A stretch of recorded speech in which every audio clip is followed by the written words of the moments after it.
sound? I have no sound.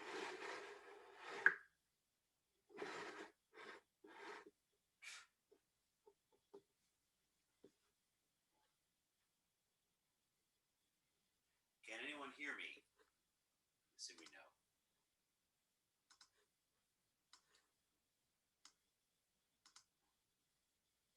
Oh, so why is it that it's not showing up on my mute button here?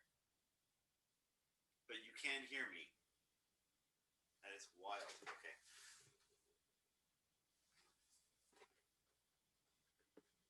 Okay.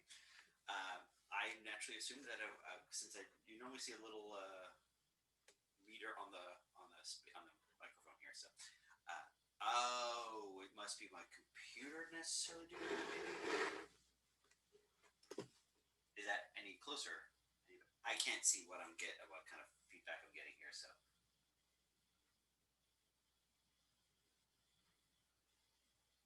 No, it says no, that's something else. Do this.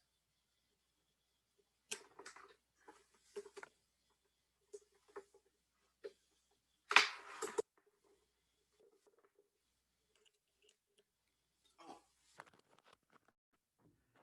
Check. No, that's default speaker. And there I am. All right. That's why it was really quiet, because you were hearing it from my headphones all the way over there. So good to know. You see, technical. That's why we're in the School of Information Technology. It's going to change. The name's going to change soon. So it's all good. Okay. We're going to get going soon-ish. I want to share my screen and then see where we can go from there. So hold on.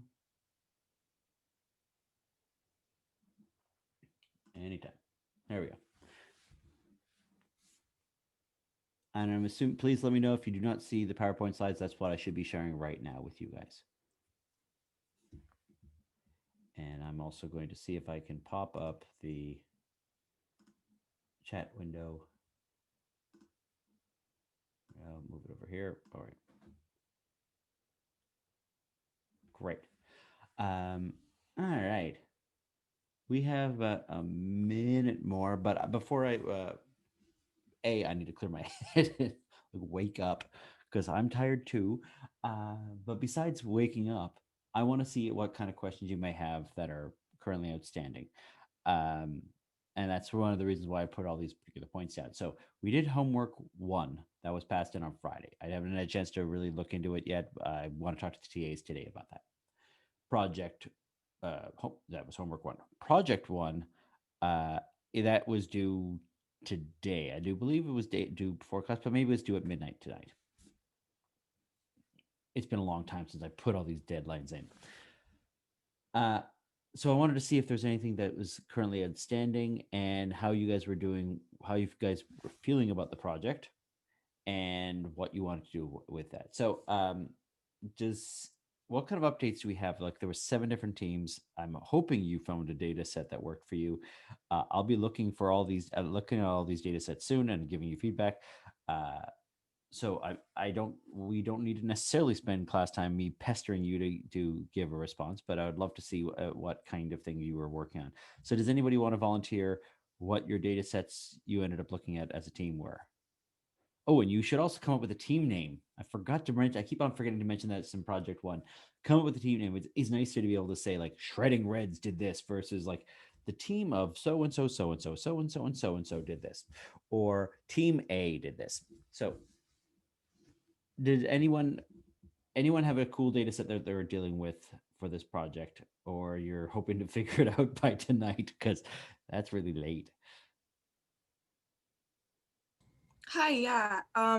Me and my group, we decided to go with I think it's in the end 3 different data sets to deal with like construction in the city, like water main repairs and like construction that also affects parks and walkways. And then we also ended up going with crossing guard locations as well, because in the end we want to have a visualization that like helps with commuting in Ottawa and also with kids who maybe like their parents are at work, so the parents can figure out like a safe route that's construction free for them to walk home from. Oh, that's awesome. you don't have the sidewalk visualization, right? That's the one thing I would throw in there, but I'm not sure if that's even a possibility here.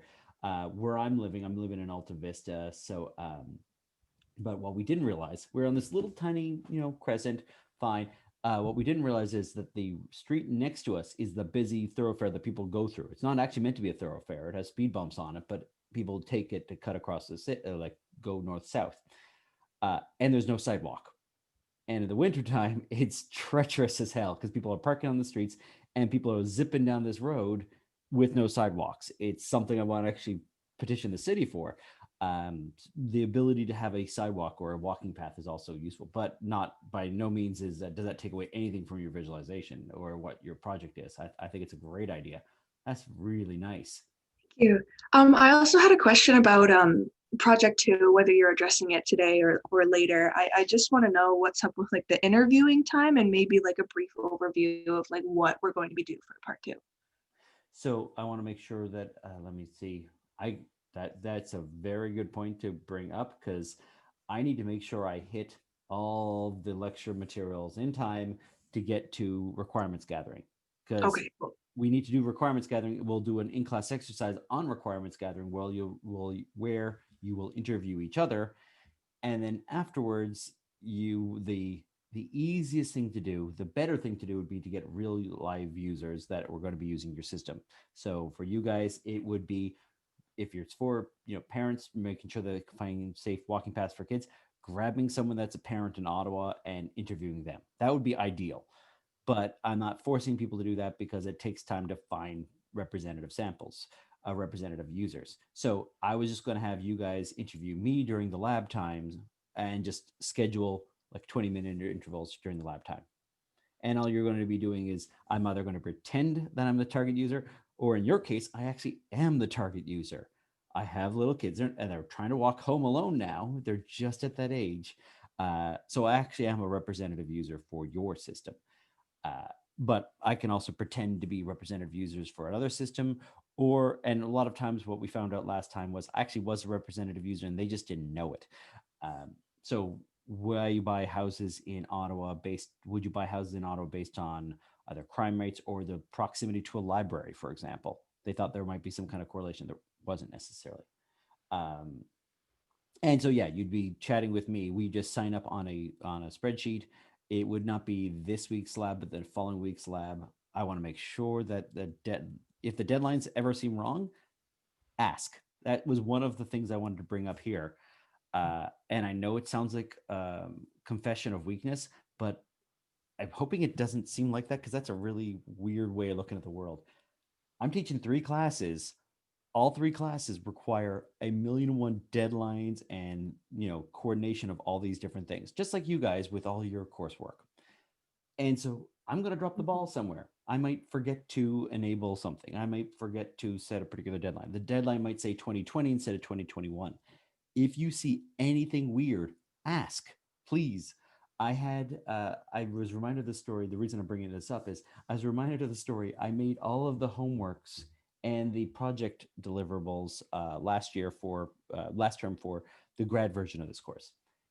And the grad students were like, can we get a little bit more information about what you want on the project? And I said, it's all written out. Like I don't know. Can you clarify a little bit? I don't know what you're missing here. I mean, I laid out all the steps. Why is it that you guys are having this trouble? And they're like, well, it'd be nice to know this. I'm like, it's right there in the instructions. What are they thinking? Like, I was getting a little bit grumpy because a couple people said, can we get some more clarification? And then I looked and I went, I didn't enable the file. The students didn't have access to the instructions for the assignment. And they were gently saying, can we have a bit more clarification versus like, I gave you nothing.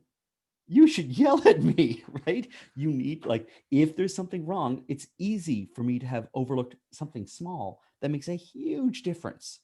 And so please ask if there's anything that strikes you as like, that's weird, or that date seems wrong. So that was perfect, Tori, by the way. So the interviews should be happening before project 2 is due, at least like a half a week beforehand. It should be in the lab time, which is on the Thursday, and it would be the following Tuesday when the project 2 would be due. That's at least my plan, if not more time. And it would just be interviewing me. I tend to be verbose, if you couldn't tell. But it's one person asks the interview question, another different person takes notes. Don't try and do both at the same time. It does not work. And I just, we'll set up a series of Zoom meetings. It's the easiest way of doing things. It is shocking how much you learn from this activity. It's shocking how bad people are when they start, no matter who they are. It's shocking that I'm still not perfect or by any stretch of the imagination. Like, there's always room for improvement on this, and how you go about gathering requirements, how you go about, first of all, lowering my defenses, trying to get me to open up, and then extracting that information based on what I'm saying. And there's an art form to it that people spend years and years and years practicing. We're just doing a first pass at it, but it only comes with practice. And so that's what we're trying to do here. Nice. Other questions? Now that I've spent 40 minutes answering one question that I could have answered in a couple sentences. I wonder, like, when we can make appointment for the interview. I didn't already send out the spreadsheet, right? Because I saw the table is still empty, like Okay. no group assigned the time. Do we actually have an hour? It should be editable now, so people technically could put down whatever time that they want, but you also need to work together as a group to figure out what time works for you. I didn't think there was a huge rush on that, but I'm more than, if it's editable, go ahead and put your name down, at least temporarily. It really makes no difference, because it's like a doctor's office, like going to the doctor's office. If you get the appointment early in the morning, you have to wake up early in the morning. If you get the later ones, everything gets pushed back as a result of doctors being verbose and talking a lot to patients. Depends on your doctor, right? And so there's no perfect solution one way or the other, but if the particular times work for you, just try and make sure you sign up early. But if you can edit it, go ahead and put your name down.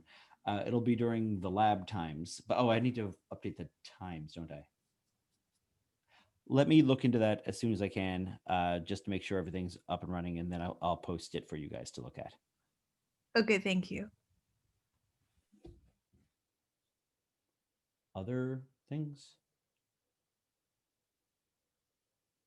All right. I'll be looking at your P1 projects. So my big thing, I think I've already talked to you about this before.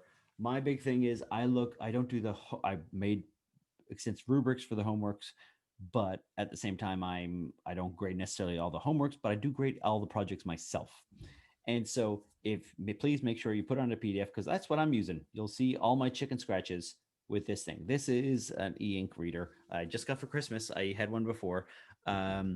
But it's a tablet you can write on, essentially, but it's e-ink, so it doesn't hurt my eyes. And so I'll be marking up things with that, which means I need to read it in a PDF format. Hopefully that's not a big deal, but it shouldn't be. And just to remind you why that's such a big deal to submit things as a PDF, because I'm actually going to be literally reading it from that thing.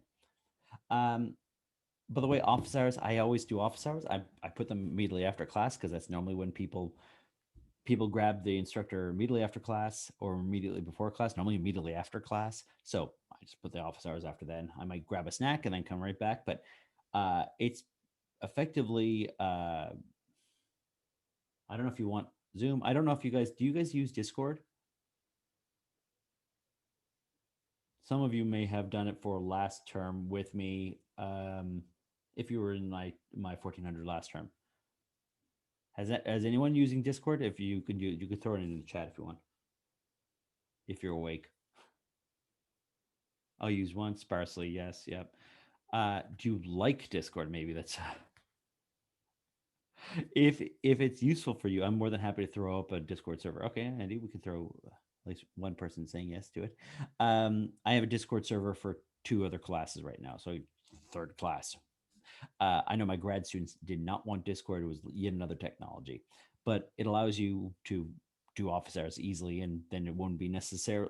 We'd have the same office hour. We can transition it to a chat, but at the same time, you can always ping me throughout the week without having to write a formal email. it does make it makes life a lot more chaotic, let's just say, because there's so many messages coming in. So I'll make sure I set up a Discord server, but in the meantime, if you want to chat with me after class for office hours, I'll probably just reopen the Zoom meeting if we need to, but just email me first and we'll just reopen the Zoom meeting. Okay, and let's see if there's other things. Schedules, updates. I don't know if, is there anything else that needs clarification? I'm hoping not, but there might be. We're going to get to some cool stuff today. So I don't want to waste more time, but it's not a waste of time to clarify things. All right. Let's get a quick brief or quick overview. I'm going to rearrange some stuff compared to what I originally planned for this lecture, just to make sure we hit marks and channels today. So last time when we were here, we were looking at Tufte, and we're talking about Tufte, and he's kind of draconic about certain things. I'm using that term too often, but Tufte is very passionate, let's say, and it's very black and white. It's surprising for someone that does graphic design in color. But it's very black and white in terms of how to design certain things. And you can take, so I suggest always taking things with a grain of salt, with a bit of humility in terms of how you design stuff. But these are his 5 rules. One, above else, show the data. That's his thing, right? He is a graphic designer for data, for charts and graphs, that sort of thing. And so it's always, and that is something I think is quite critically important, because the whole point of showing the data, unless the data is, for artistic flair or for like its background noise, the data is what you're there for. So you might as well show it off, make it front and center. You're trying to maximize your data to ink ratio. So you're trying to pack in for every single mark you put on the screen. You better have a reason for it, essentially. You don't put extra cruft in there. And then we talked about the idea of chart chunk as a result. Any of these sort of ornamental parts of the image that don't really add anything to the graphic, at least according to Tufte, that don't add anything to the graphic, they distract away from the data that you're actually trying to display. And you can make the argument that there's a fine line, there's a balance between chart junk that increases memorability, increases comprehension, increases readability, increases fun factor, and garbage chart junk that is just distracting and does not aid anything. We will see a real stinker today in the Fame and Shame series of slides. Like, wow, I re-looked at it again. I'm like, oh my God, that is terrible. Okay. You want to erase non-ink data, as in if it's not there for data, it's not there to convey information, get it the heck out of there, right? Every line, every extra box that you put in there, you can use spacing instead. That comes from a graphic designer standpoint. I keep on overly using lines myself, so I'm not going to be faulting you guys too much for that, but it's something to work on because you guys have a better chance at doing it right than me. I'm a computer scientist first, and then learn that stuff later. You want to erase redundant information unless it's aiding you.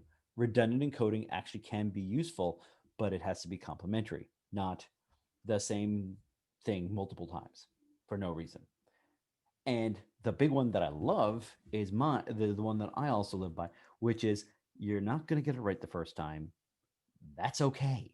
And it feels like I'm admitting to weakness here, but it's not. No one designs perfectly. No one designs in a vacuum. And so you design, you revise, you edit, you redesign, you revise and edit. It's an iterative process. And hopefully that if anything, this course teaches you anything at all, it's that iterative process. It is so fundamental to everything that we do. You don't do it right. You don't do it off the top of your head. You don't guess. I want you to be, I did this for this reason. I revised it. I did this for this reason. I revised it. Not, I liked it. It was cool. Looked cool. Fine. Right? It's not guesswork. So here's William Cleveland from 1985. That's how, like, Tufte's 1981 or 82.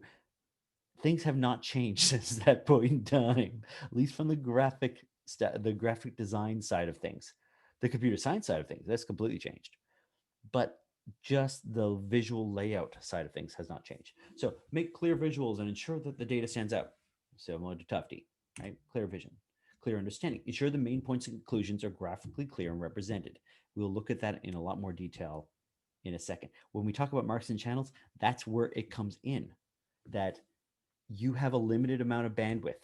We are very limited creatures in terms of we can do some incredible things, but there's only so much we can take in at a time. And if you don't make it slap in the face obvious, which is, I still have things to do to work on for, see you learn design, for all of how I organize my courses, to make it slap in the face obvious why that, when the deadline is. And if it's not that obvious, I have to revise. It's not the user's problem, it's my problem. So I have some stories about that, but clear understanding. Why? What's the point? What are you trying to get across? You have a point. What is that point? They could still explore, but you have a central point. When you're talking about scales, pick the right axes, tick marks of scales, ensure the data is properly represented. Do not just throw up a bunch of bar graphs. I have a terrible non-existent bar graph that I could show you that would illustrate this particular point. And the general strategy, ensure all the data is represented. It's about careful proofreading and allowing time to proofread and careful design. Okay. Here I'm just gonna hit 3 big visualization elements that are applied throughout the rest of the course, just to give you a preamble of things to come. And those are multiple views, layering and separation, and interactivity. And the 3 of them work together. And you'll see us going back again and again and again to these particular concepts. You'll see it pop up in weird ways. And I wanted to sort of foreshadow what's going on. So multiple views. Small multiples is a classic thing, to the point that I keep on talking about this. Other people outside the community go, huh? And there's nothing really special about it, but we love these things. I live for these things. The idea is I have an interactive visualization, especially if it's interactive. What I get for free, the special thing, the special secret sauce to the visualization community, is not the fact you can do a bar chart or line graph or something simple like that. That's ridiculously simple. The real power in the community comes from, I can't see all the data at once. Let me show different views of that same data, different perspectives of that same data, right? I don't know if, I'm sure there's probably, yeah. There's the classic old story of the blind man and the elephant, right? There's 3 blind men. They see, or they encounter an elephant, and the first one feels the trunk and says it's a snake and jumps away. It says it's a snake. The other one, I think, feels the leg and says it's a tree, and the other one feels the tail and says, I can't remember what the tail is supposed to be. Maybe you guys know. But the fundamental truth is we are all like that. We do not see 5-dimensional space. We do not see these extremely complicated data sets all in one go. We see a little tiny perspective of that space. And as a result, we need those multiple views to finally piece together what the heck this thing is. You do not get that it's an elephant just by touching the trunk. You have to encounter other parts of the data set. Small multiples is one approach. We just show multiple perspectives of that same data from different dimensions being shown at a time, different subsets of the dimensions being shown at a time. And that allows us to make sense of the data. So we can have something like a matrix where it's all the different ways the data could change in one direction, all the ways the data could change in another direction. So we choose a subset. So this is 7 to 6.9, 7.5 to 4.9. Okay, so we can do a different bunch of dimensions this way, a bunch of dimensions this way. And we can piece together how these things are related in a larger scale, rather than trying to pack it all in one little tiny image. There are a whole bunch of little tiny images instead. But the key to small multiples is interactivity. So when I select something up here in G8, the corresponding data shows up everywhere else. And that's the key. that interactivity and the different perspectives, you can piece together how things fit, but only with both. Then we have layers and separation. So here would be a train schedule. This is a classic sort of graphic design example, right? We have a train schedule for different, for a bunch of different places. The key is, why does it look like that? It really doesn't need to look like that. So you can easily enough remove all those big, bold lines, put like a grayed background, which is actually what I'm trying to do with the, if you looked at the Google spreadsheet that I'm providing, I'm using different banding to show different weeks to try and break up the visual. So we have different bands, and then you can say, okay, these two things are related, these two things are related. I don't need to put extra hard lines, because that actually is very bold in terms of pulling your attention. And it doesn't need to be. It just needs to be a minor little thing just to guide your eye. Oftentimes, these little dots just to guide your eye, right? You're trying to guide people in some cases. And for really bold things, you need bolder things like a line. But you don't want a line if you don't need it. You can also do layers on top of things. So it is clear, if you look at this thing, I have a picture of the moon. If you look up here, this is clearly on top of the image of the moon. This is clearly on top of this. This is clearly on top of the picture of the moon. We have a bunch of still shots of this. But the fact of the matter is, every single person saw this as like a piece of paper on top of the moon.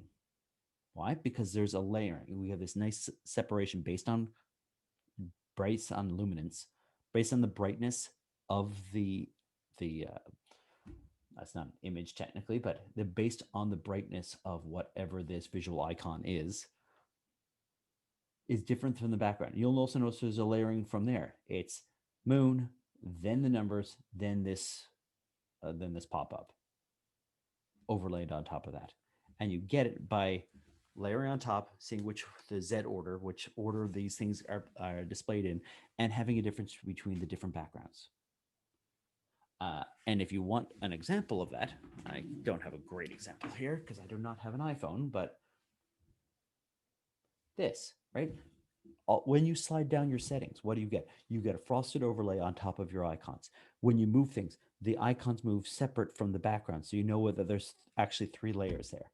It gives you a sense of depth when there's no actual depth there, based off of how you visually separate it and how you infer layering. And that allows you to make better understandings of your data.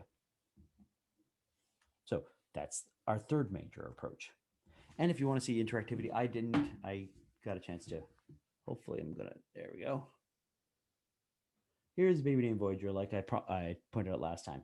Oh, look how useful that is, right? It's completely garbage this way.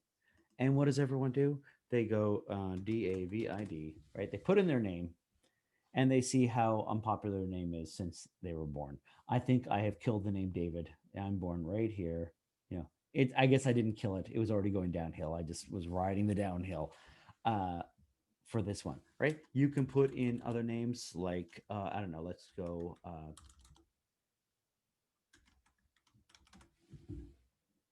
Just in case, because he's leaving office, why not point it out? Yeah, he's riding the downhill as well. What a surprise. I'm assuming about here would be Donald Duck's invention, right? Like there's a time when the name Donald just peaks and just dies. And I'm assuming like the name Adolf probably died out. Well, actually did die out quite nicely after 1940, whatever, 45, I guess. The least popular baby name on the planet right now, in case you're wondering. Yes, but Donald is all up there. I'm assuming Mickey is probably also very unpopular. There we go. And is it a girl's name or is it a boy's name? Well, we can separate those out. And I'm not really surprised Mickey, I guess, is Michael. As a girl's name, it really quite dies out. Beatrice, just because B is an old-timey name. Yeah, there you go. Mary, which is my grandmother's name, dies out quite nicely. Right? And you can play around with this thing. The interactivity is what gives you the power in this set. You get nothing without the interactivity. You just get this big wall of lines otherwise. But the more important thing is, let's see here.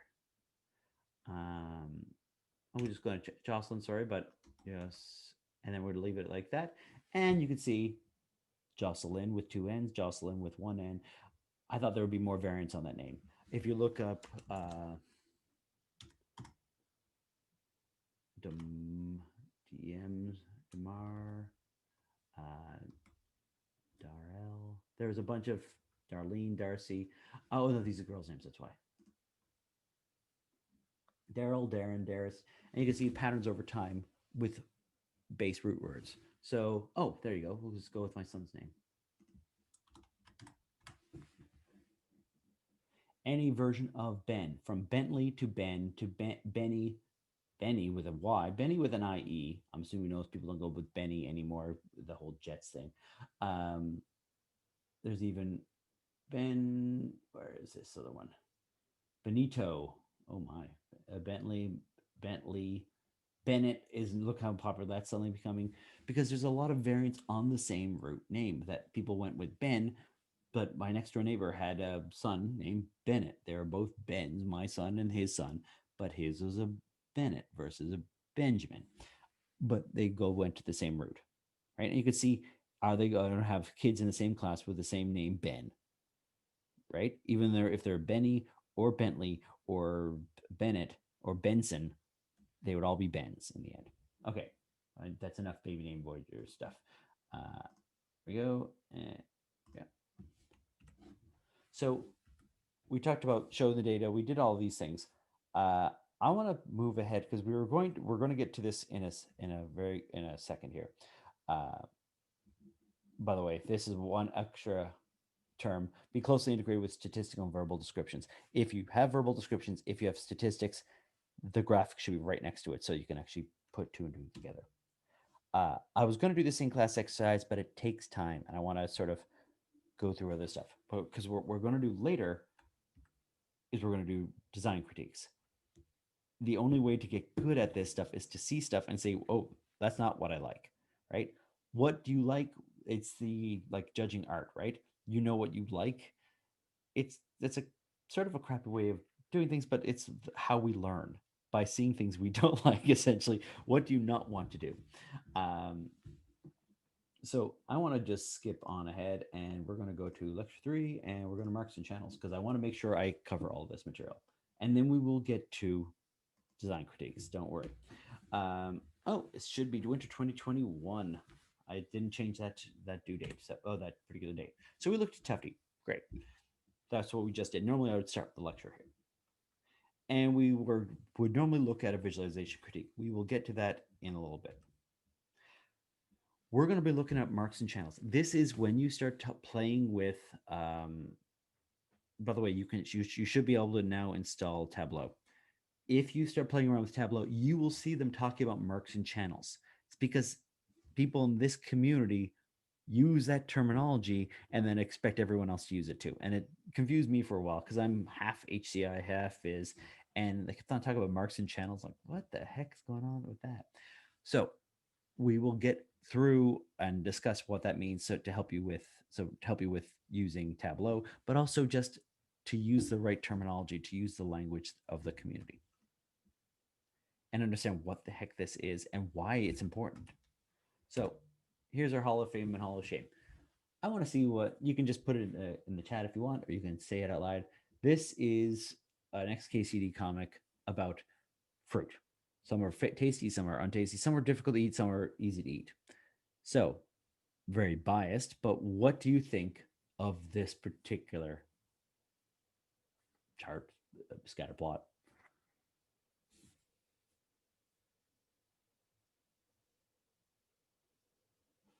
Yeah, great. And Kara, what do you like about it? Yeah, great. It is fun. Absolutely. In fact, it makes pretty easy to tell which was in the picture. Yes. And quite frankly, I want to keep staring at this damn thing. For casual visualization, this is great for that. And looks nice. Absolutely. XKCD has some stinkers, but some of them are really quite astute. Nice. Easy to understand. Nice to look at. And quite frankly, if you said the word pineapple up there, you wouldn't be looking at this. right? If I just said watermelons and put a dot there, you wouldn't be looking at this. The fact that we're using the actual fruit icons helps with the understanding. It's not chart junk in this case. It would be considered, I would consider it Hall of Fame, right? This is a, did I get rid of the other ones? Oh, I'm hoping I didn't get rid of the real stinker. Sorry for this, guys. There's the real stinker. I hit it. Okay. I want to show the slide. Okay. This is, it is, by the way, I'm just going to say it's a shame. This is the real stinker I was trying to point out. This is what Tufty means by chart junk. What the heck is this thing? This is talking the S&P 500 is looking at market investors. Now, where's the data?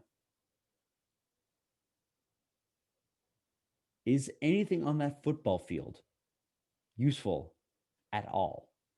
This is what I didn't realize at the time until just when I looked at it last time. Like, oh my God.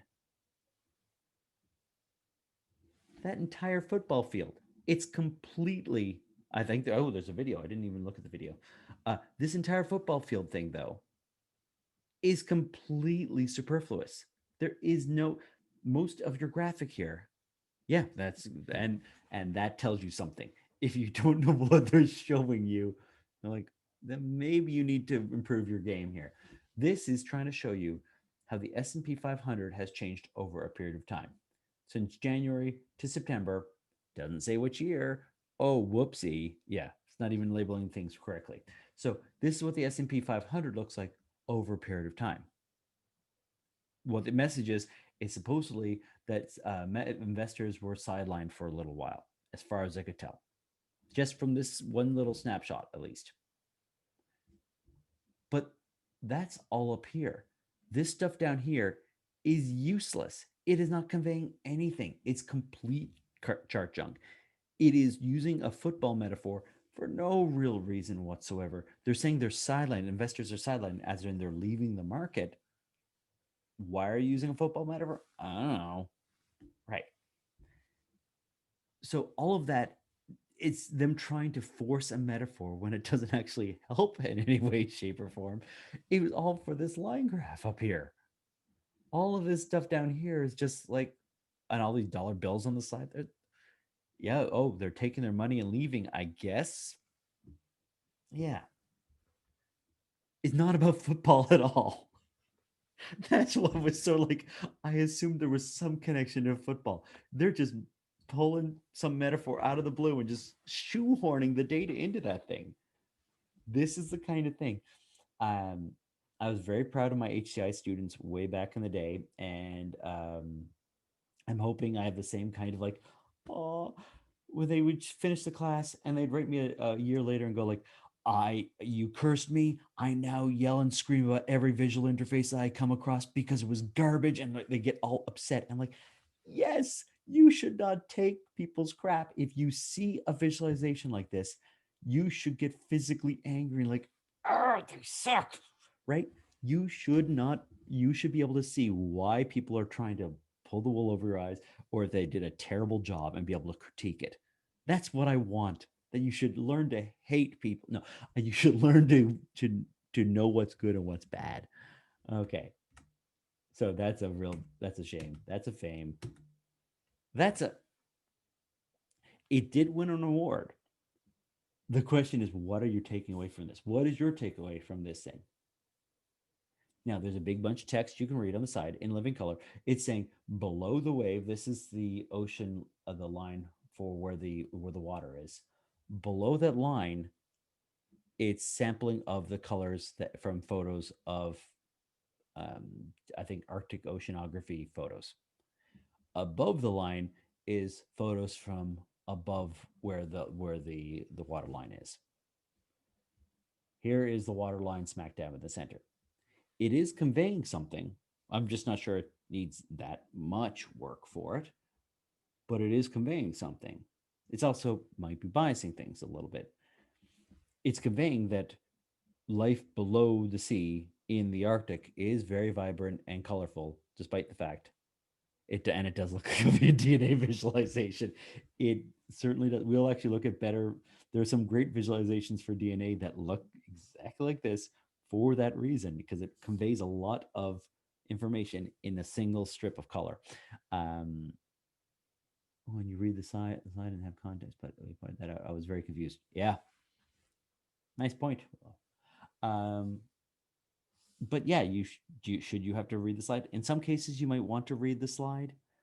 Like you might need the viewer to read the slide. It might be contextual, might be aided by, like if it's a New York Times article, if you have a visualization in it, you're expected to be reading the article, then read the visualization, not just look at the pretty pictures, right? I'm a bad person for that. I just want to look at the pretty pictures. I'd read novels or books when I was a kid and just look at the pretty pictures, or barely read any of the text and just look at the pretty pictures again.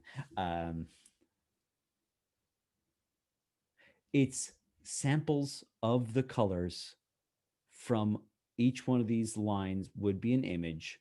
So each one of these is an image, presumably one image. And this is them taking a series of colors from one of these pictures.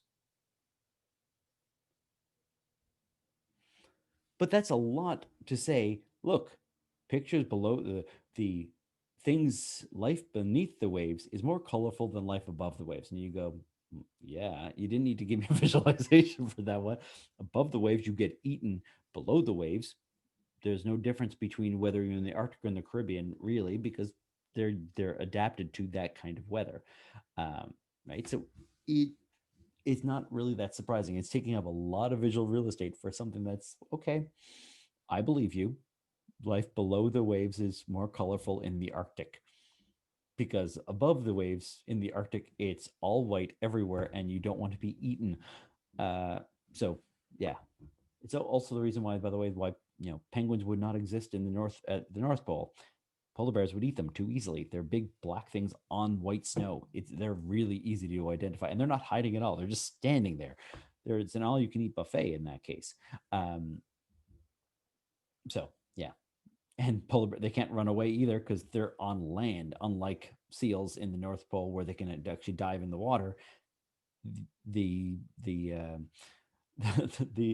Antarctica is actually a landmass. So if the penguins on the landmass, they're not diving into water at all. And polar bears eat. Yeah, so it won a Vizzy Award though, so good for them. And here would be another thing. Notice, at least with this, at least my visual, it shows up the ocean color. Hopefully you should see like a bar here. It doesn't show up on my projector at university, but you can actually see this in New York Times visualization. I think it's fantastic. We're talking about how much heat has accumulated in various land masses, and you get a very clear sense of things. Notice that the colors don't blend together. You clearly see them. And if you changed to black and white, you'd still see them. I actually like this is the misery map. This is what's the worst airport in America. You can actually, I think you should be able to play it. Oh, it doesn't. You can actually just go to it and play it though. You can actually see, and it's interactive. You'll see that LAX really takes the cake for being the crappiest airport in America. And if you've ever been to LAX, you know why it's the crappiest airport. It's a terrible airport. I hate LAX. Right? New York City's airports are pretty crappy as well. This is Boston. Hey, Logan's not so bad. Right?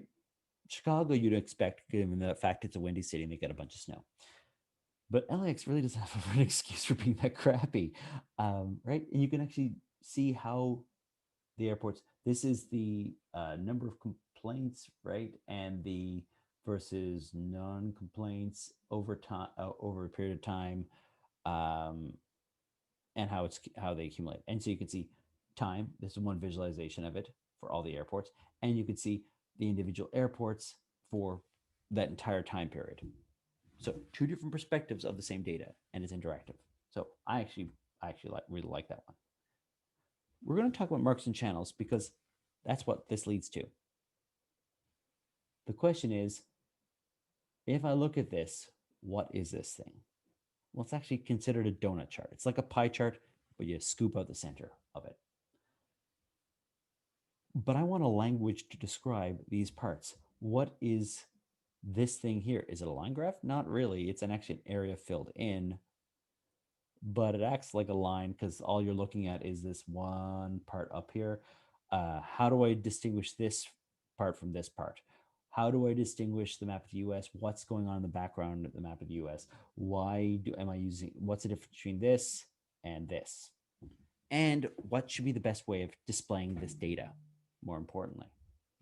So that's where Marks and Channels comes in. It's a conceptual framework, if you will. So here we go. The mark is a basic building block. It's when you put a mark on the page, or well, it's a mark on the screen, but think of it like a mark on the page. So that could be a bunch of different basic visual elements. And there, as you know, these are all open to interpretation, how you want to view or think about these elements. It's not like there is one right answer all the time. There's more right, but if you can argue your point, great, then you're fine. So if you say that that is a point and you can argue why you think it's a point, then it's a point. Fine. If you think it's a line and you can argue why you think it's a line and people agree with you, then it's a line. It's not clearly delineated, but it's useful as a framework. So here are the three big ones, but I'll go for one that students asked me about and I went, yeah. So we have points. That would be like a scatter plot, right? You have a bunch of dots on the screen. We have lines, like a line graph. Each line is a unique mark. It's a basic element that data is being based off of. And we have areas, like a pie chart, right? It's a sizable area that you're estimating the size of things. This can be pie charts, this can be tree maps, this can even be bar charts technically. But that leads us to another one of those, what is it? But that's the mark, that's the basic building block.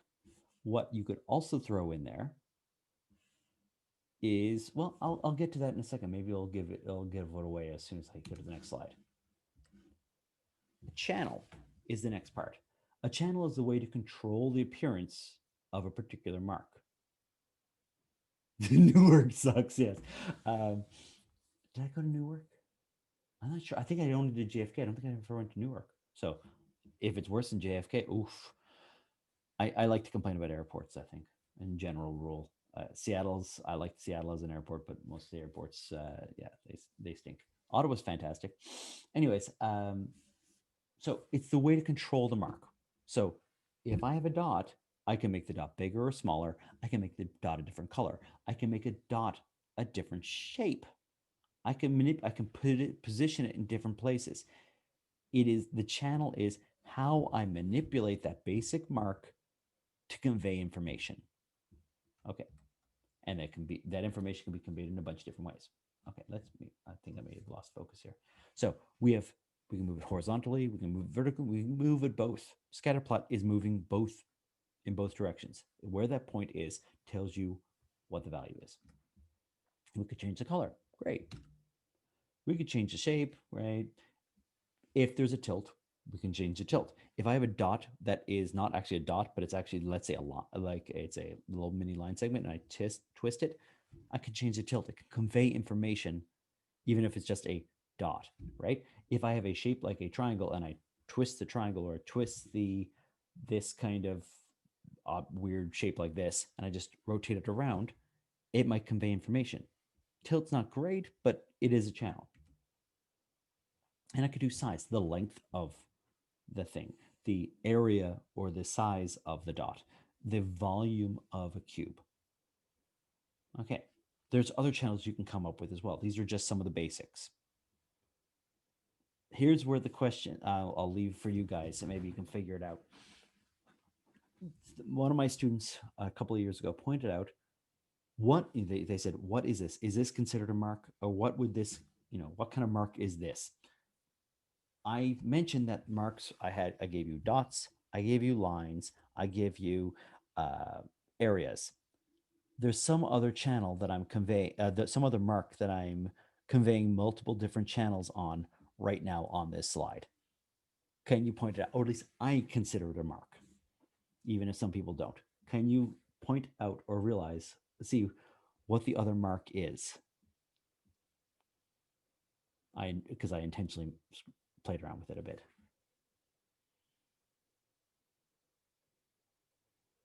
Yeah, nice. You guys, I gotta be harder on you guys. Yes, the letters, the words.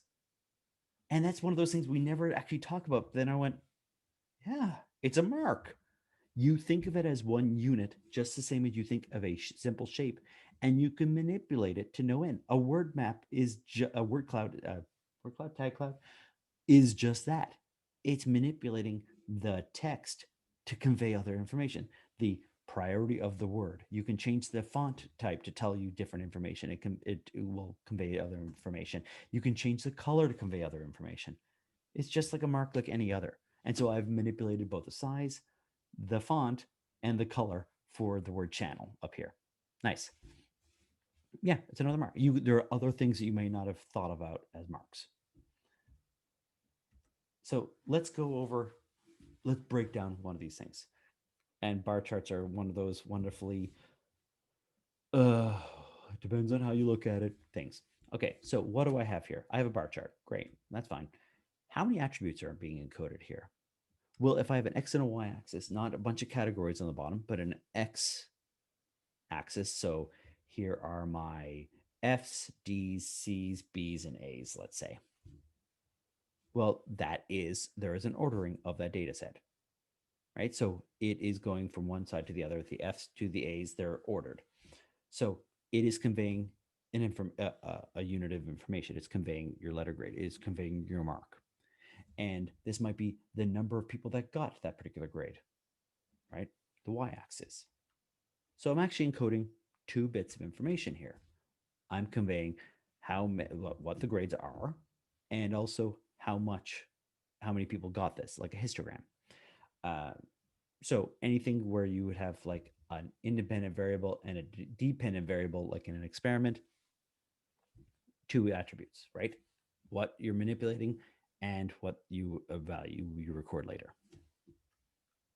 Okay, so what do we have here as a mark? Oh, that's actually challenging. That's where it gets a little ambiguous. You could say it's a line because all of them have the same width. And if you just drew it, like if you had a paintbrush and you just drew it, it's a line. Or you could say it's an area because it's a rectangle. Depends on how you want to view this thing. If they were different sizes, different widths, I would say you'd have to say it's an area. Oh, no, you could say line thickness. So it's still perfectly fine to say either a line or an area. It gets in that weird position right now. It doesn't really make much of a difference, but you can argue your point one way or the other, which is why I wanted to point this out. There are some cases where you go like, no, that is clearly this kind of mark. But in this case, you could argue it's either a line or it's an area because it's a rectangular region. Now the question is, what channels are we dealing with? So what channels are we dealing with? Again, you can argue these points.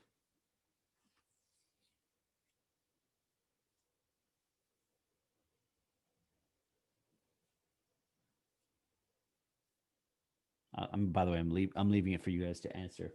What channels do we have that are being used here? And I'd say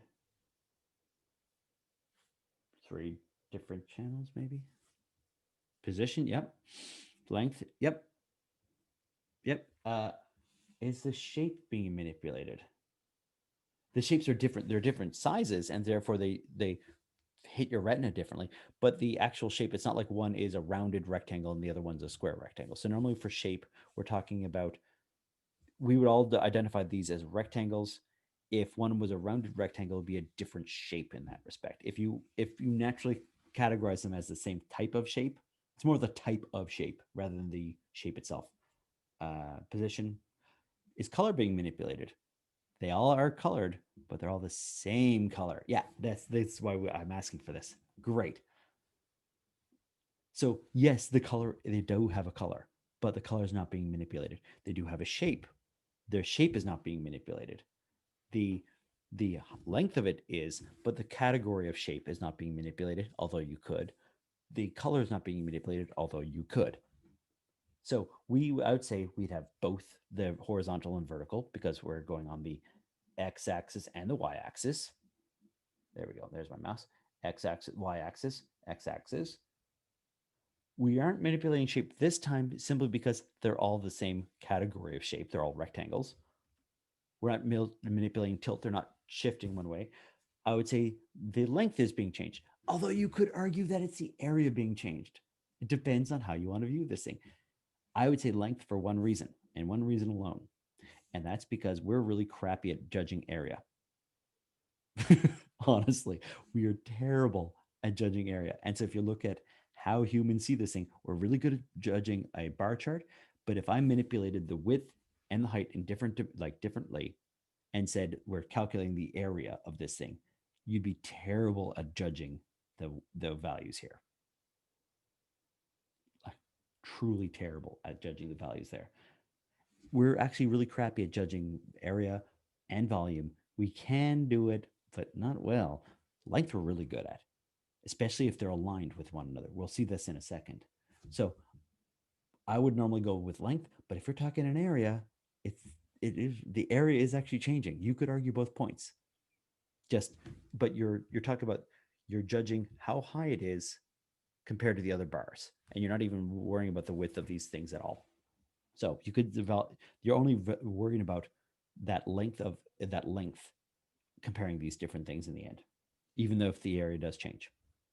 So you can argue both. You'll be correct in arguing both. If the TAs take off points when you argue the other way and you are right, come talk to me, because you are right to argue both. But visually, you're judging it based on length. How about this one? Okay, this one is one of those clear. It's first of all, I have two attributes: X and Y coordinates being encoded. Each one of those dots is a unique data point. It's a row in the data set, if you will. But each of them have an X and a Y coordinate. That's what's being encoded for them. And we're using points. There is no ambiguity on this one. Right? They are points. They're not lines. They're not areas. You can say areas, but we want to think of them as points. In fact, pointillization tasks are near and dear to my heart. I have a paper on it, but it's a whole thing that people are really good at judging the number of points or density of points for things. We also have, what are we dealing with here? I'm going to skip over this one and give you the answer. And then we'll get to the harder ones in a second. So we have both, right? X and Y coordinate. The shape is not being manipulated. Tilt is not being manipulated. Color is not being manipulated. The length is not being manipulated. Area is not being, or volume is not. So it's only those. How about now?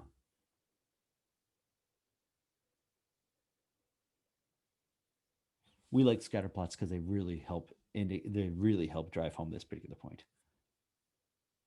Color, yeah. And by the way, nice for using you in the color. My students in America can think, oh, color doesn't have a U. Yes, it does. Yeah, I have color. And now I can categorize something differently. Or I could use the amount of luminance or the amount of saturation to encode information in a scale. It gives me another dimension that I can play with. I have to be careful about it, but it gives me another dimension. So yeah, I add color to this thing. I should have there it goes. How about now? I manipulated one other thing.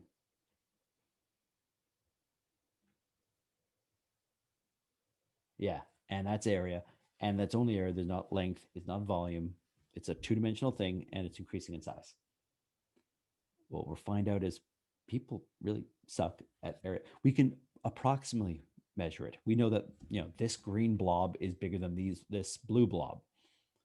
But the difference between this green blob and this green blob, I do not know exactly the quantifiable amount difference between the two. It's very hard to read. So, or this compared to this, hard to read. And so we're good at certain things. We're not so good at other things. And so what we're going to be talking about next is, how do I prioritize this to make sure I don't do the wrong thing? Okay. So number of attributes, I'm actually encoding 4 different attributes in one visualization. You don't get much more than that. Well, you can, but you can get really crazy and then it gets really hard to read. So for example, Let me see if I can get a good one here. Oh, well, we'll bash pie charts for a second here. So how many attributes are being encoded here? We have a bunch of different areas, but they're all unique. So even if I didn't color these things, it wouldn't matter. The color itself is just saying which pie chart piece you're dealing with, but that's clearly distinct from the other ones. So position in space and the color are both encoding this piece of the pie. So what are we encoding? Well, we're really encoding just the size, the percentage of this thing. We're encoding one attribute. And we have a bunch of areas. They're not points, they're not lines, they're areas. The position is actually not encoding anything at all, which, by the way, position is the best thing for encoding information, and we're not using it. We're just leaving it out of the field. We're just leaving it, or leaving it on the table. Yeah. The color is not encoding anything. It's encoding which piece that you're dealing with, but the piece you're dealing with doesn't. You could have made that black and white and just put a label on it, and you would know exactly what you're dealing with still. So you do have color, but it's really not telling you what you're not. It's not encoding the numbers. We got tilt. That's actually, or you could say you got area. Both. You either view it based on the tilt. When they actually do studies on with people, they actually, if you just put the angle or the tilt between the two lines, you read a pie chart the same way, whether it's enclosed or not. So a pie chart, that tilt is actually how you're reading this thing. So you could call it tilt, you can call it area. It's read the same way. You're encoding one attribute with all of this stuff. You're encoding essentially one attribute. And effectively, that's why pie charts suck. And by the way, donut chart, same thing. I have areas, I have tilt, I have color, because the amount of area is also increasing as it gets bigger. You just left the inside open. But it's really not efficient. It's great for percentages of a whole if you want to convey that, but not that great besides that. How about this one? This is a heat map. Despite the fact it does not look like a heat map, it does not look like your like the Predator's vision or anything like that. If you know that movie, because you guys are young, but it looks like it's not looking like anything like this. It is. I have this grid. Where the position on the grid tells me one thing, and on top of that, the amount of darkness I get tells me another thing. So in fact, I have three attributes, being X, Y, and color. These are technically areas. You could even argue points, but I wouldn't argue points. I'd argue areas, but they're all the same size. I have X and Y coordinates, and I have the color. It's black and white, but the amount of darkness that I have is manipulating that color channel. The shape's not changing, the tilt's not changing, the size, the length is not changing, the area is not changing, the volume is not changing. All right, but I still encoded all those. And if you want to go really crazy, yeah, the tensor shapes are insane. I don't even know how to read them after all these years. I've been staring at this damn graph, these series of tensor shapes for God knows how long. So in one dimension, you're manipulating the thinness of the sphere from this way. And this dimension, you are changing the tilt, and you're also increasing the width. And other dimensions, yeah, it's crazy pants. It's how deep it is, how rounded it, how flat it is, how long it is, and I think there's some other dimension in there as well. In fact, there are 4 dimensions in this one little tiny graph.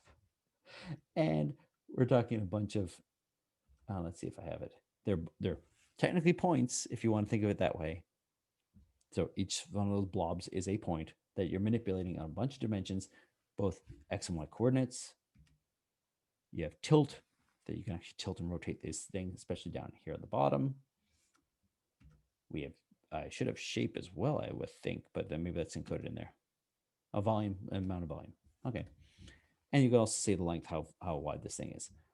I don't really get tensor shapes. If you're used to it and you've been looking at these things for a while, it makes sense, but it takes years of practice to look at these things until you get a better version of it. So let's, oh, and there's your shape. Okay, great. Here'd be another version of super quadrics. Yeah, mathematicians, a lot of scientists will use a lot of tensor shapes. Okay, it gives you a whole bunch of these. Each one of these things can encode a whole lot of information at once, but you're not trying to read off exact things. You're trying to look at things like the following. There. That's a brain scan.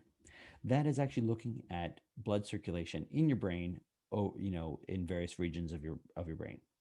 Notice you can get a feel for how everything's flowing together, despite the fact each one is encoding a fair bit of information. As a whole, you get a sense of how things are flowing, the amount of blood flow, like if you were encoding it with color, the length of it, maybe these are neurons. Let's say they're neurons. I don't remember, but if it's a neuron, it might be the number of firings that neuron makes. That's color encoded, or maybe region based on color. The length of the neuron itself could be encoded in this. It could be the amount of branching that it has. It would be the thickness of the neuron. You can encode a lot of information, but you're getting the general sense, the gist of this whole of what the brain scan looks like, not necessarily each individual neuron. That's where TensorFlows come in really handy, right? This would, and it is actually a brain scan, and you have a sense of where you are, where the slice is. Okay. I want to make sure we're not running low on time, and I wanted to really do. We're going to run low on time. I want to hit one little point in here. Besides marks being used for encoding information, they can also be used for linking things together. If anyone has had the dubious task, some of you have, dealing with, actually, has anyone, none of you guys have done 2400 yet with me, right? I don't think you have, because we're doing trees and we hit trees in 2400, sort of dabble in it, linked lists as well. Oh, great. Oh yeah, Julie. So some of you, if you did 2400 with me, you've seen this kind of thing. I've drawn this out for you guys before, where I have a tree. This node is connected to this node, which is connected to this node. And all I do is draw a line connecting it. It is a line as a link. The marks can be used to indicate how things are related to one another. And so you can say these things are in this space. A Venn diagram is this. I have a circle. I put things in the circle. That's showing that these things are connected to one another. That the mark itself shows linkages between concepts. Or I can draw a little line. So if it's contained within the thing, they are related to one another. If I put lines between them, they're directly connected to one another. It is not the actual data point itself, it's how they connect to other data points. So let's see some examples. Here would be a graph, a simple graph. We'll look at graphs later on. So A is connected to B, B is connected to C, C is connected to D, E, and B, right? Each one of these things is a data point. I could change each of those nodes. I could change each of those items, but I'm also conveying how they're connected to one another. It could be, here's me, here is my friend, here's my friend of a friend. Who do they know? How do I find them on LinkedIn? How do I find someone that's at that company? Well, it's who they are connected to. The connectivity is actually being encoded in mark. Or it could be, here's containment, right? Everything that's in the green area, they are all connected to one another. Right? There are ways of conveying concepts to another. Or I can say, if I manipulate the color, I'm saying these are all connected to each other. They're all related to each other. There's something in common with each other based on the color. I can manipulate the channel that way. They are really important, especially when you're talking about your visualization. When you're designing things, I want you to be using the term, I'm using this mark, I'm using these channels. It's the language you just got to get used to using. And it's going to feel awkward at first. You'll get much better after a while. And argue if you don't think your partner is right. Explain why you think it should be another channel. That's fine. As we said, it's not purely cut and dry. It's open to some interpretation. The question is, and I want to make sure we have time for the exercise. How do I choose the color, the channel that I'm going to be using? What marks what channels? Because it's not guesswork.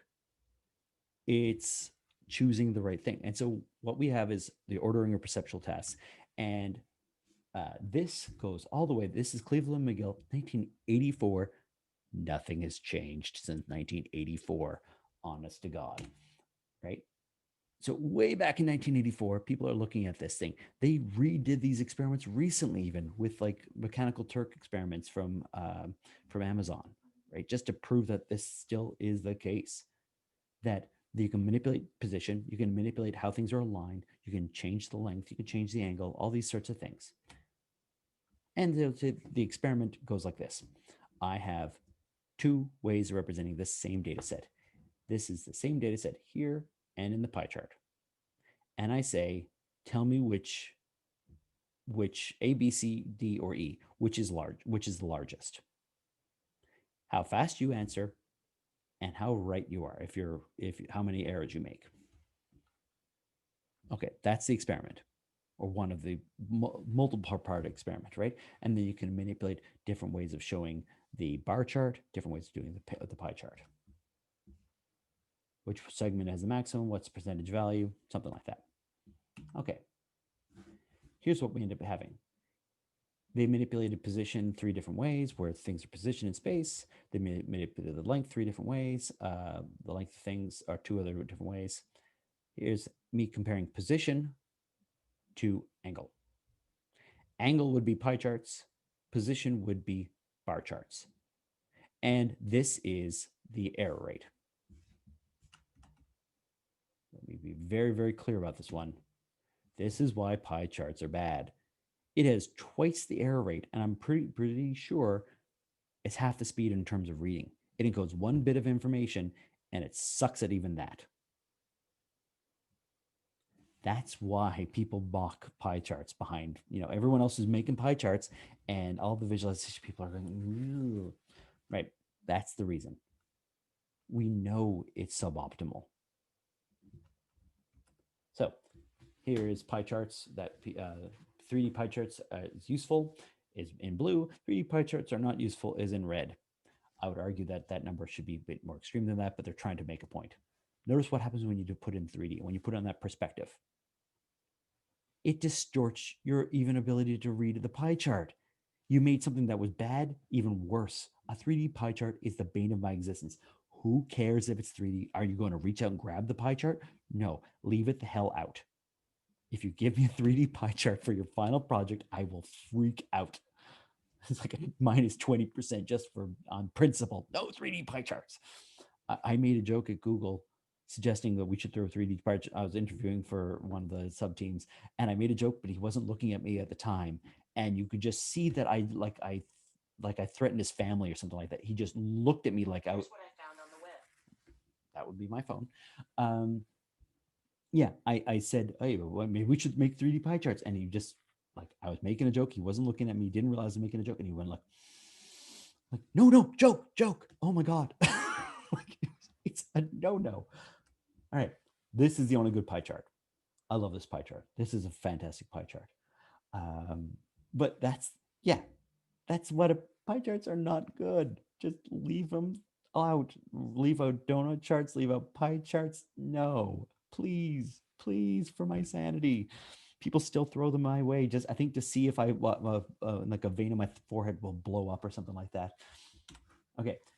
And to the point that I had people reach out to me saying, oh, you should try this for your class and you should tell your students about this, blah, blah, blah, blah, blah, doing a hard sell about a software company. And they're pointing out this, and this is one of the images that they showed me. It's so ubiquitous that people think pie charts are all analytics. And it's like, it is evocative. It tells you what it is.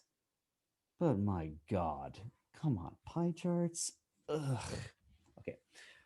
So I've been bashing pie charts for a while. We'll pick up pie charts in a little bit, but I want to actually get to what the whole point of this thing was. I'm hoping we have time to do this. Okay. I'm going to bail out here. Here's what I wanted to do today originally. it is visualization critiques. I wanted to make sure we had time for this. I need, you've been hearing me yammer on for a while. I like using this as a break. Traditional art critiques. I don't know if you've ever done one, but normally it's what you see, what you end up seeing. How's the work organized? What the artist is trying to say that you think the artist is trying to say. Those points there are, you can say what the artist is trying to say, but if you don't say what you see, they don't know if you saw it correctly. That gives you information about what you're seeing, your perspective, and what you're interpreting their interpretation or their purpose was. Those are all critical points, because if the artist is reading it or somebody else is reading it, they need to know if you read it right. And was it successful as a piece of art, generally?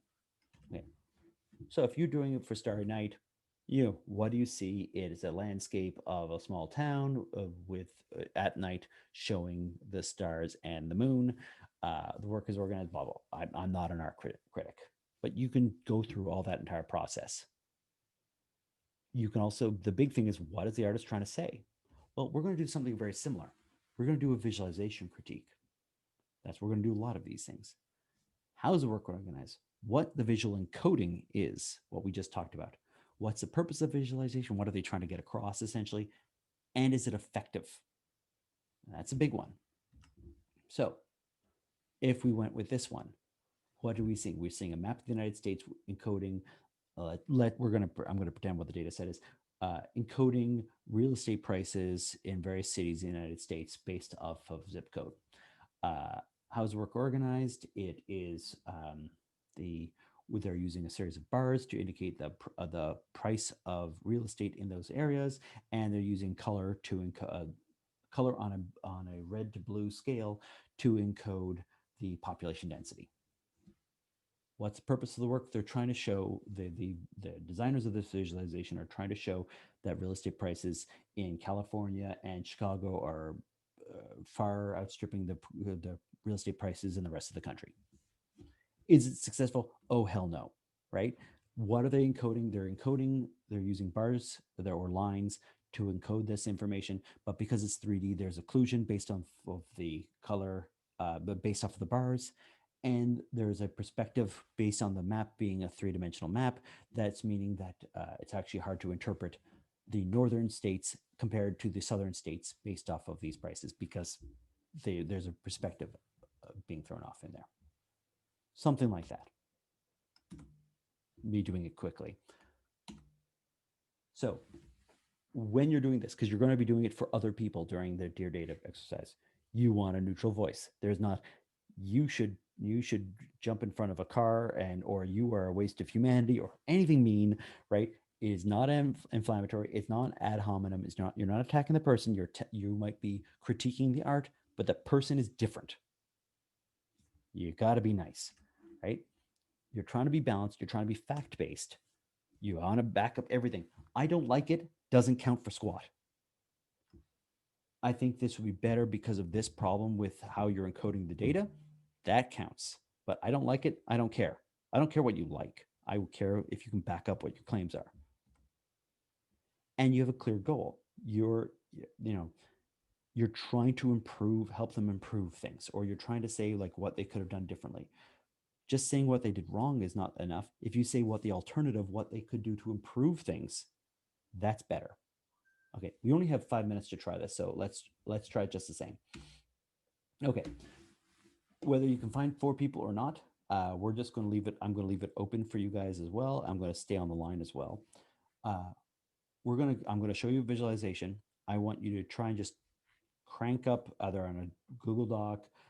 You can try and draw it on paper, whatever works for you, and you're going to submit it to the Google Drive for lecture 3, I guess. We're not going to do the group presentation because we do not have time. We will review those on Thursday. So, and you just upload your photo. So here's what we're going to be doing. What's the intended audience? What does the information represent? How many data dimensions are being encoded? What kind of task comparisons? What are you doing with this thing? What was done well? What was done poorly? How would you improve this thing? Could you redesign this visualization? And do you dislike it or like it? What is this actually doing? Let me try and clarify things because people are always a little confused with this particular visualization. First of all, it comes from the Atlantic. If you do not know what the Atlantic is, it is a more left-leaning, let's say, article, but it's for a lot more political wonks, people that are really into politics, but they're on the left. Okay, this is the number of classified documents in millions of classified documents over time. How many they're declassified? Sorry, how many pages of declassified documents have happened over any given year? This is the number of documents that have been classified as a bar chart here. And you'll also notice that you can see Carter, Reagan, Bush, Clinton. You can see the individual presidential terms for the various, for various politicians. Over the next 5 minutes or however long it takes you, if you need to run somewhere else, you can come back and just add to this. I want you to try and critique this. Do you like it? Do you hate it? Not like it? I'm going to also set up the Discord server. I'll actually maybe I'll put it on this Zoom meeting right now, and then I'll actually put it on to See You Learn as well while you're doing this. Okay, so I'm just going to be doing something else at the same time, but ask questions if you have any, and try and crank out something in 3 to 5, 6 minutes. What you think of this visualization? How would you improve it? What would you change? We will do another example of this next class as well, just to you got to get practice doing this. Okay, that makes sense, I hope. In the meantime, if you need to run off somewhere, you can run off. Otherwise, I'll stay on the line for a little while.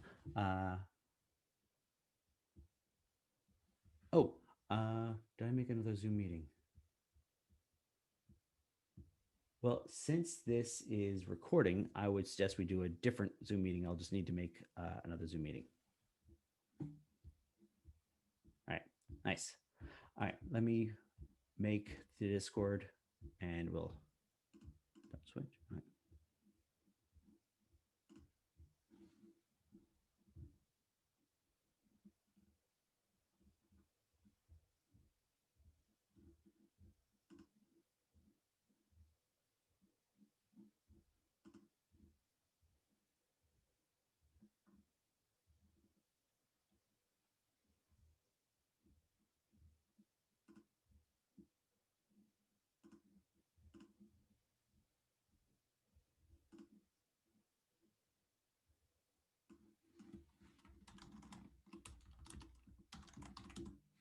Let me mute myself as well while we're at it, because you don't need to hear me type away.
Okay, that will be the Discord server. If you ever want to join up to it, the link shouldn't go away. I'm going to add it to See You Learn as well.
Although, to be fair, you don't need to actually go to the original source for it. It's just that visual alone should be enough to, I'm hoping the visual alone is enough to get you going.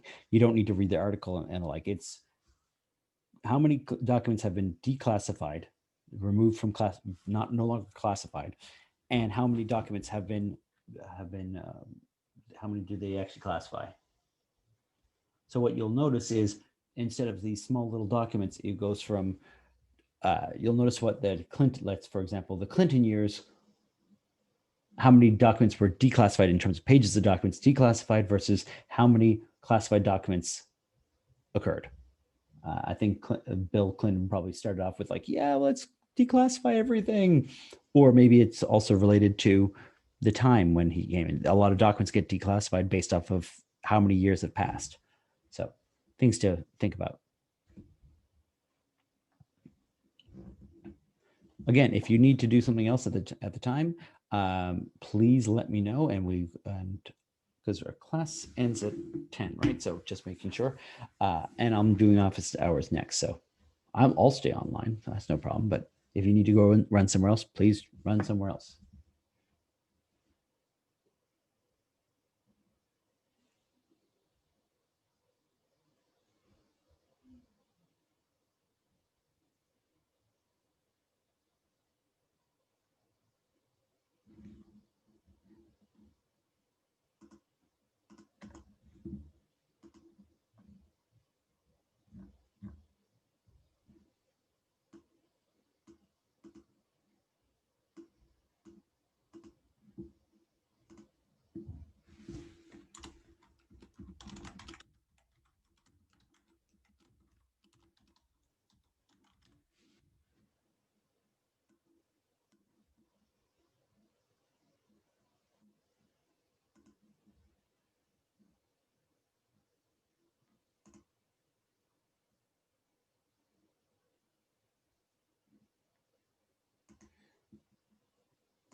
Oh, I was unmuted already. Sorry.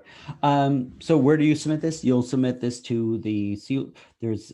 What we did last time around, when we went to the Google Drive, it's on CU Learn. You would just follow the link. It would be lecture 3's thing. So I can try and pull that up if you want.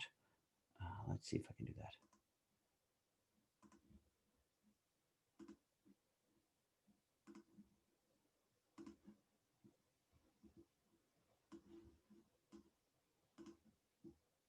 Okay, Google Drive in submission folder. And if it's wrong, I'm going to find out the hard way. So lecture 3, the critique, and just drop it in there. So it's in lecture, it would be lecture 3, the critique, for where you would throw the file. Thanks.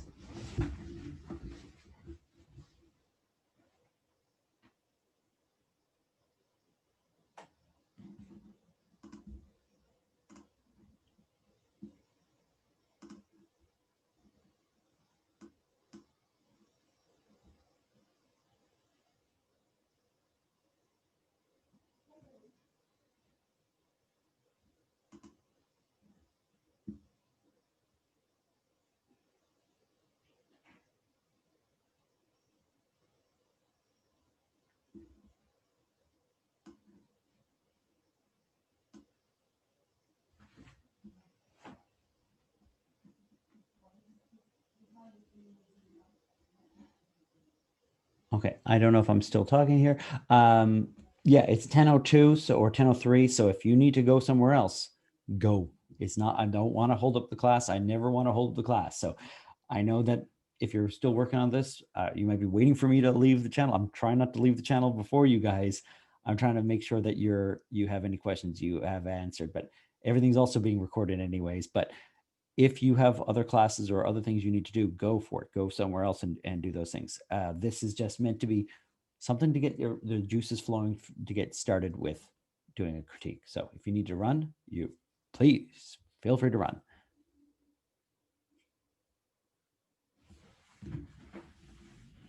Excuse me. Yeah. I had a question about the lie factor for the homework. Do we like literally take out like a ruler and start measuring part of it? That's the ideal.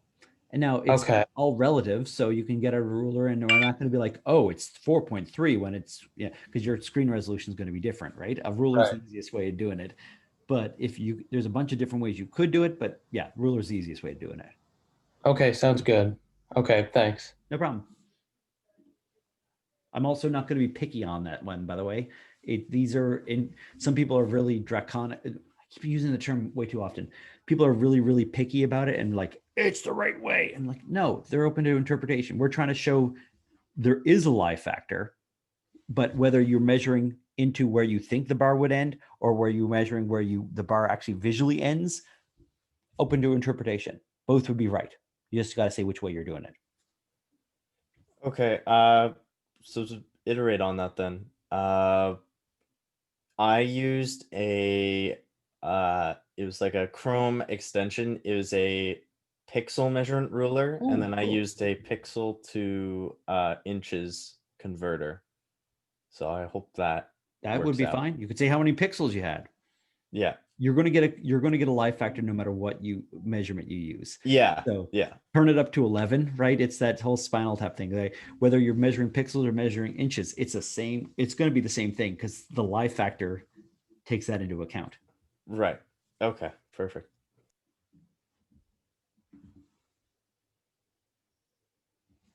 But cool, pixel measurement. I didn't even know that was. I guess I knew that was possible. That's awesome.